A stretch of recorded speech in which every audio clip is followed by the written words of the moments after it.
Good afternoon. This is the Desert Shaman in the Shaman's Den in the southern tip of Nevada. And we're having quite a little windstorm today, which is always awesome. No matter how you look at it, it's nature. So today I wanted to address a question that was posed to me in my last video, I think it was, or the video before then. I said if anybody has a question that they want answered, or they have a topic that they want me to talk about, I would be glad to do that. I'm here for you, and I'm here to pass on information that I know concerning any topic you want. So I had a question from Glad Skater. If you're listening, I hope you see this video, because I'm going to answer your question now, and I'm going to also embellish upon the question. So the question was about the martial arts, and if, let's say, you're going to some kung fu school or some martial arts school, some tradition, could be kung fu or aikido, or it could be any number of martial arts, tai chi. So the question was, if you're practicing in one school, if you go to another tradition or another style of martial arts, are you betraying? I laugh a little because a lot of people think this. Are you betraying that school, or let's say the master of that school? And the short answer is no, you are not. And here's my reasoning on it. Where does everything come from? Where does all esoteric teaching come from? Where does meditation come from? Where does the martial arts come from? Where do certain moves for the martial arts come from? Where do certain breathing techniques and postures and asanas come from? It all comes from the creative source. That's where it comes from. And so in the movie War, I think it was, Jet Li, this question was posed to him about, aren't you betraying your master? And he says, I have no master. And what he meant by that was the real master is the master of the universe. And all knowledge and all styles and all forms of, let's say, gathering chi is energy, comes from the main energetic source, the driver, the prime mover, the master. So no, you can't betray. Now, as a martial artist for 30 plus years, and having been into all kinds of styles and traditions, there is always a correlation somehow between all the martial arts on a chi level or on an energy level, and sometimes even on a movement level. So there is no betraying of any school or anything like that. What you do is you have a complete open mind. Let's say, for an example, there's different forms of meditation, right? To make the connection here. So there's different forms of meditation, and I've taught several of these forms and styles and techniques on this channel. There's the style of meditation where you run the kundalini energy up your spine, over the top of your head and down the front of your body, okay? And you use the Ida and the Pingala glands, or let's say not glands, they're pathways in the spine, to do this. And you have the positive and the negative, the yin and the yang, right? So I have taught that technique, but also in Chinese inner alchemy, you have the same kind of technique, and it's called the circulation of the microcosmic orbit. In Hindu, it's just called kriya. Kriya means movement of energy. So these two techniques, or these two breathing techniques, you use breath in it as well, and you use your tongue, putting it on the roof of your mouth, the tip of your tongue, to create a circuit. My point being here is they're both the same, pretty much, okay? You have a different approach to circulating the qi. In the Chinese circulation of the microcosmic orbit, but it's basically you're doing the same thing that you're doing using the qi in the movement of the kriya, or the kriya technique with pranayama, which is a breathing technique. So there is the correlation of like how one technique not only is like another technique, but it also gives you additional insight and additional tools to be able to circulate that all-important energy, that qi or that prana. In Chinese, it's called qi. In Hindu, it's called prana. All right. Now, that's the answer. I mean, basically, that's the answer. No, you use everything that is available to you in the universe. And if you're studying a meditation technique, use all available information and energy and thought and ancient ritual. If you're doing Tantra, you use the same kind of technique, the same kind of ritual, only it might vary in certain small ways, all right? So now if we, if we jump to the martial arts now, that's the answer. Basically, that's the answer to that question. Use everything available to you at your fingertips or wherever, in your psyche, in your connection to the Akashic records or the main source. But while we're on the subject of the martial arts, I thought I would kind of embellish a little bit on this video and talk about energy and talk about healing energy, all right? So a lot of people miss the point when I talk about healing energy and when I talk about circulation of the microcosmic orbit and the kriya movement of energy and the ida and the pingala, and one being positive and one being negative, and it's like a battery, all right? So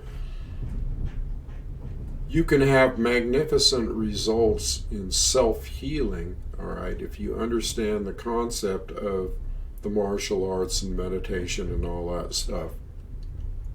People don't understand how that happens. So when you're tuning into the qi, or when you're tuning into the prana and you're running the energy, you're using that breath to run the energy, and you're using that breath to connect to the positive and negative poles. So let's say if you had a positive pole and a negative pole, and you had silver and copper, okay, in water, let's say. And this is a ritual that's done in India with the Shiva Lingam. And the Shiva Lingam is a phallic object coupled with the yoni.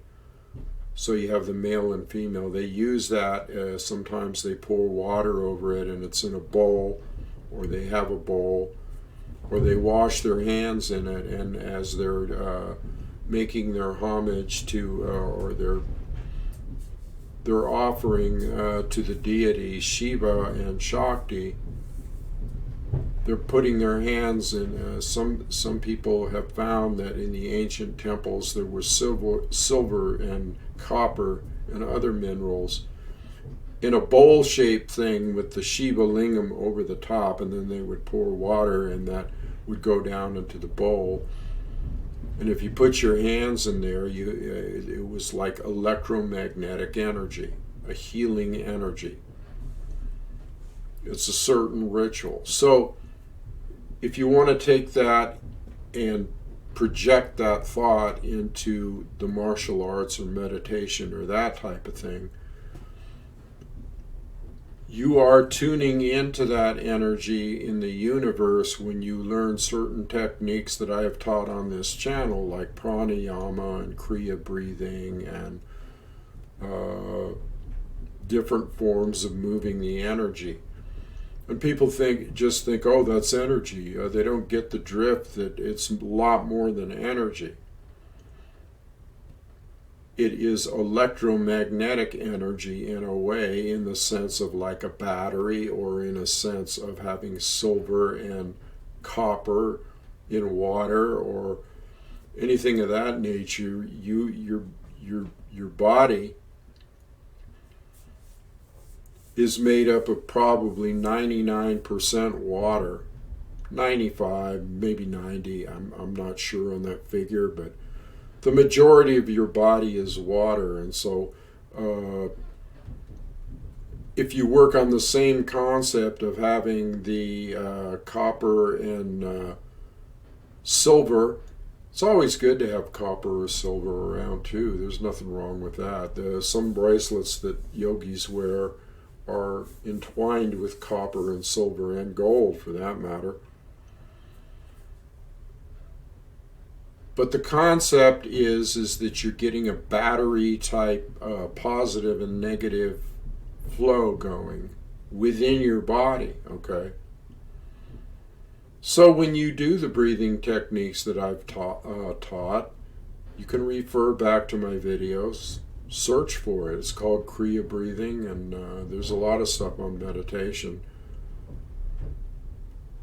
When you do these techniques and you get this energy flowing, it's a sort of electromagnetic energy. Where does electromagnetic energy come from? It comes from the universe. Tesla made discoveries on how you could gather energy, just suck it in from the universe, from the atmosphere. We would have free energy today. Now you can have your own free energy right in your own body, in your own aura, in your own being, by doing Tai Chi and martial arts and learning how to control that energy. So as you're going through certain movements with the arms and legs and katas and forms and that type of thing, you have to be aware of your energy. And when you're doing asanas in hatha yoga, you have to be aware of your energy. But it's not really your energy that I'm talking about. It's the energy from the universe that through this breathing technique you're sucking in, or you're bringing it in to this liquid, okay, that is in your body, and all the elements and all the minerals in your body. What is that going to do? Well, it's going to revitalize.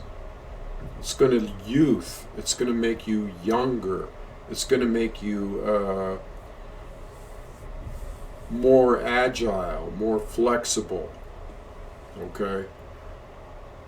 Now, in order to use this energy that comes from the universe that you're bringing down into your meridians, okay? In order to use this energy, you have to spread it around, all right?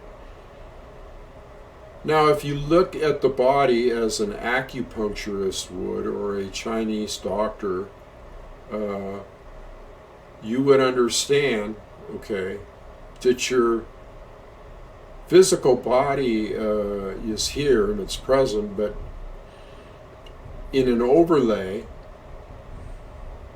in the aura or in the energy field, what you have is like a circuit board. You ever seen these tiny chips, or you look at a circuit board and you got all kinds of different little circuits and things going different ways, almost like a puzzle? Well, you have to imagine that as being imprinted on your body, because that's your body. Your body has the main channel, and then off all of these, off the main channel are all of these little circuit boards, circuitry, going way down to the tips of your fingers. So as you're doing these breathing techniques, you want to be conscious of, it's good to know where your meridians are, like your liver meridian and the gallbladder and the bladder and the lung and the Ren and Du channels, the main ones going down the front of your body. So that as you're breathing and circulating this energy, and it's not just breath, the breath is just used as a vehicle to transport the invisible energy, or the chi, or the prana that you can't see. You can feel it. You can feel it. Now, once you get that circulation going and you get that energy going, if you're a real adept, if you're real tuned into the Shiva Shakti, the positive and negative flow of the universe, the pushing and the receiving, if you're really tuned into that, you can feel it around your body. You can feel the energy going in elliptical patterns through the crown chakra and down out through the base chakra and up, and you can feel it's like there's a presence there. It's like an overlay. It's a spirit. It's the Shiva Shakti spirit. It's the energy of the universe. So you know that this stuff is flowing and that it's around you, and that you've opened up your channels and that you've opened up your chakras, all right? Now, once that gets flowing, it's very beneficial, let's say, to visualize the different meridians in your body and where they are, where the different acupuncture points are in your body, the lung and the heart and the pericardium. I could go on. If you want to learn this stuff, get a Chinese, go online and order yourself a book on meridians for acupuncture. You'll find one very easily.